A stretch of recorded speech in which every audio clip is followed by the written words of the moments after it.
Trick बता रखी है कि दो इक्वेशन को देख करके उस ट्रिक को अगर हम लगाएंगे तो हमें पता चल जाएगा बिना सॉल्व किए ग्राफ पेपर पे लाइंस को खींचे हुए सिर्फ देख करके इक्वेशन को उसकी वैल्यूज को कोएफिशिएंट्स को कंपेयर करके हम बता सकते हैं हमारी लाइन इंटरसेक्टिंग होगी, पैरेलल होगी और कोइंसाइड होगी।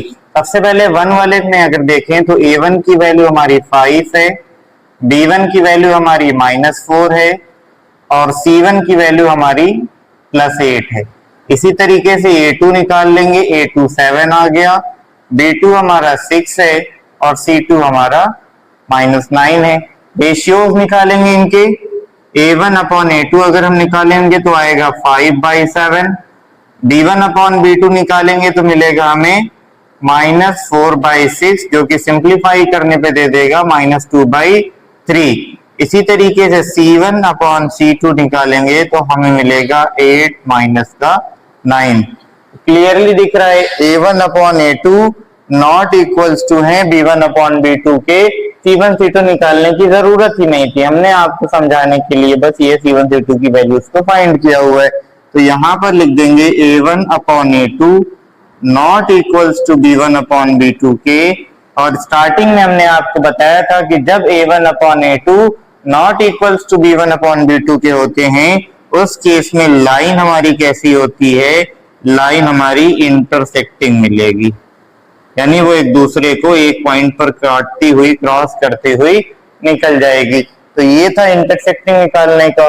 दूसरा है इसमें हमें फाइंड करना है, यहाँ भी सेम ऐसे ही A1 upon A2 B1 upon B2 की वैल्यू निकाल लेंगे। A1 9 आ जाएगा, B1 3 दिया हुआ है हमारा, इसी तरीके से C1 हमारा 12 है, A2 की वैल्यू आ जाएगी 18, B2 हमारा दिया हुआ है 6 और C2 की वैल्यू है 24। दोनों के रेशियोज फाइंड कर लेंगे। A1 अपॉन A2 आ जाएगा हमारा 9 अपॉन 18, सिंप्लीफाई करेंगे 1/2 आएगा। B1 अपॉन B2 अगर हम निकालें तो 3/6 और सिंप्लीफाई करेंगे तो 1/2 हो जाएगा। C1 अपॉन C2 निकालेंगे तो 12 अपॉन 24 और छोटा करने पे हमें मिल जाएगा 1/2।